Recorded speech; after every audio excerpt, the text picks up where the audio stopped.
where you are now, pivoting to all of the medical education, that's like a big pivot. Like, what was just sort of a curiosity in your career? Oh, geez. There have been a lot. I think probably the biggest curiosity for me was sort of going from this sort of like a small local startup kind of company to a large global organization, right?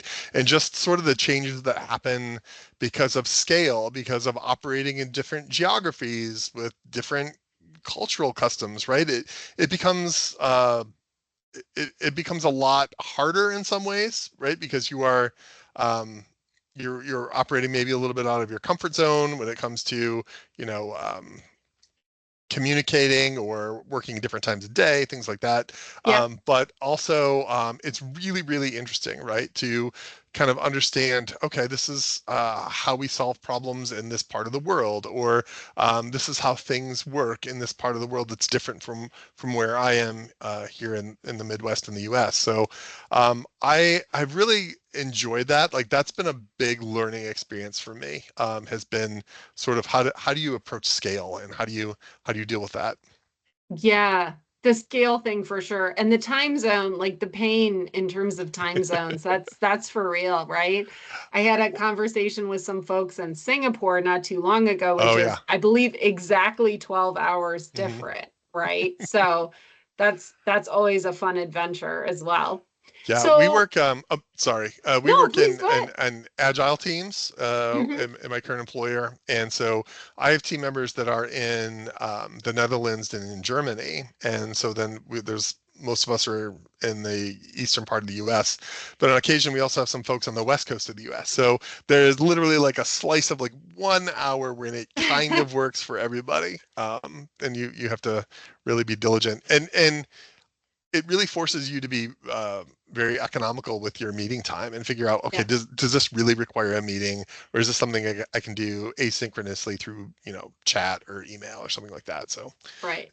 yeah, Yeah, no, I found that too, that in a virtual world, especially when you're all over the place, if you have team members, even just nationally on both coasts, that the discipline, I think, of like, is this synchronous or is this asynchronous? Do we really need a meeting for it? Because everybody wants more meetings, right? No, right, totally, exactly. totally kidding. So you talked about agile team. So what does an agile team mean in your world? So to me, and I've been fortunate to have been working with Agile and in Scrum particularly for a while now, for probably about the past 10, 12 years. And for me, it's all about continuous improvement and working incrementally.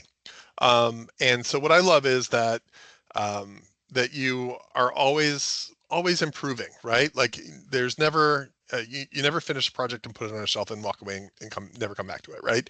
There's always some tinkering, there's always some learning going on, there's always feedback.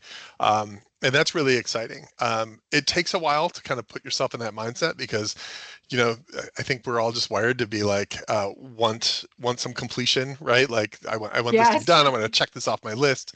But it really leads itself to allowing you to think like, okay, what could I do better? What could come next? And I really love that.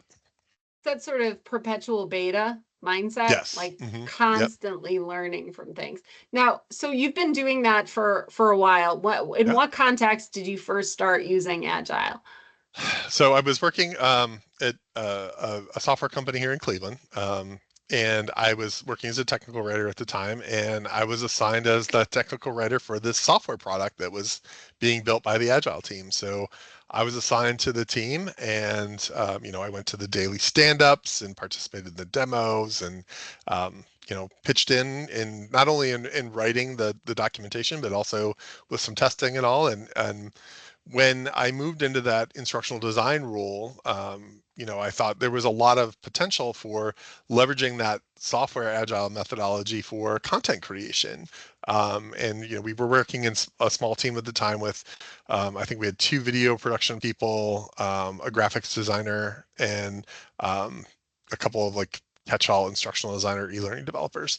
So in order to really sort of turn out as much content as was needed, we started working in that agile methodology and in Scrum to kind of move projects at different points in the pipeline, so everybody was always doing something on at least one, if not more than one course. And yeah, it just has kind of stuck with me since then. Oh, that's fantastic. A lot of times, especially in like instructional design, you hear about like ADDIE and some of the other like methodology that's very regimented, or I guess comparatively regimented, right? But I think this world requires us to be super flexible on things, maybe even hyper flexible in some cases. Yeah, and I think Addie and Sam and all the other instructional design models, I think there's benefits to them. But we were working in a company where Agile was already established, right? And other teams were using it, so it made sense for us to kind of just piggyback off what they were doing, and we could borrow some of their resources every now and again, and learn from, and this is going to date me maybe a little bit, but our first Scrum board was literally a glass window of an office in the building, right? That we just kind of staked out as our own and drew on it with dry erase markers. And now there's all kinds of software tools, but we were doing it manually back then. And yeah, we would every once in a while, somebody would walk past one of our agile coaches or a member from another team would be like, hey, have you guys thought about doing this way? Or maybe talking a little bit about, not to get too far in the weeds, but like velocities and burn downs and all those things. So yeah, it was really helpful. And I know some people can be super strict about following the methodology. I'm a little bit more loosey-goosey, right? I think whatever happens to work for you and work for your team and delivers the best outcome is what you should do. So yeah, Continual experimentation and refinement, that's right? right. Exactly. So if you could give advice to someone who wants to work in product management, for example, who was getting into it for the first time. So Right. let's start with that. Who's getting into it for the first time? What advice would you give them?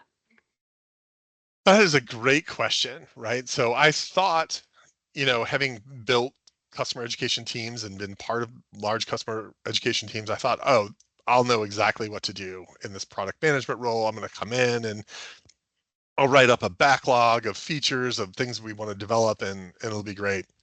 And then I was maybe 2 weeks into it and I realized I had really underestimated like what the scope of I the work love was going that. to be. Yeah. So I think one of the things that as somebody coming into the role, learn as much about the organization as you can, right? Because it's not just your product, right? You are fitting into many times a larger ecosystem of a solution or a particular industry. So you're going to want to kind of learn as much as you can. You want to make as many connections as you can because you're going to have questions. There's going to be lots of things you don't know. So expanding your internal network, knowing who you can go to when you need help or you have a question about a particular area is always super helpful. And then I think, really understanding how the business works, right? So, I mentioned I had to put together a business case, which was something I had never really had to do before.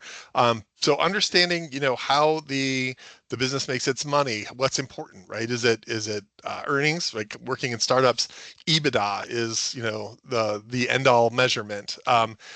In larger, more established companies, sometimes it's revenue, right? So begin to try to work yourself into the business a little bit more, understand the business workings, because again, you want to build your product. Somebody once described it to me as a product manager, you're the CEO of your own product, right? You sort of set the strategic vision and you're responsible for wins and losses. So the goal is to make sure that you are providing value to the business and your customers as much as you can. That is fantastic advice. I wish I had heard that, like, I don't know, 15 years ago, 20 years ago. That would have been super helpful. But anybody can get into this at any time, right? I mean, it's a field that has a lot of opportunity in it. And you don't need one background. You could have a degree in English or That's right. teaching or both in your case, right? Yeah, I think that's part of it, right? And there's so many different types of product managers, right? There's some roles that are, extremely focused on, just refining the backlog and making sure the tickets are written correctly. And there's others who are out talking to customers and really understanding the market and the needs. And then there's folks like me who kind of fall in the middle of both of those. So there's lots of different things that you can do, you'll be asked to do as a product manager. So kind of know, like, those are good questions to ask when interviewing, right? Like, tell me about a day in the life of this role, and sort of what are the expectations going to be when it comes to maybe travel or going out to visit customers or talking to customers. I think is a great indicator of what you're going to be doing day to day. If you were going to hire a product manager, what would you look for on someone's resume or in an interview? What would make someone stand out? So every people management role that I've ever had, the one thing that I always look for is to try to understand somebody's thought process, right? So it's not really about the decision you made to create a piece of content or to deliver a feature for your product, but it's what kind of took you there, right? Like, where did you start from? What feedback did you get along the way? What concessions were you willing to make? And to me, like, seeing that how that thought process works and seeing if somebody can think critically and communicate and build consensus, right? That's the kind of skills that I really be looking for, because I think a lot of things, right, especially technology related, can be taught. But really, it's that critical thinking piece, the communication piece, the being able to get everybody on the same page piece that is really, really something that's hard to develop and takes time.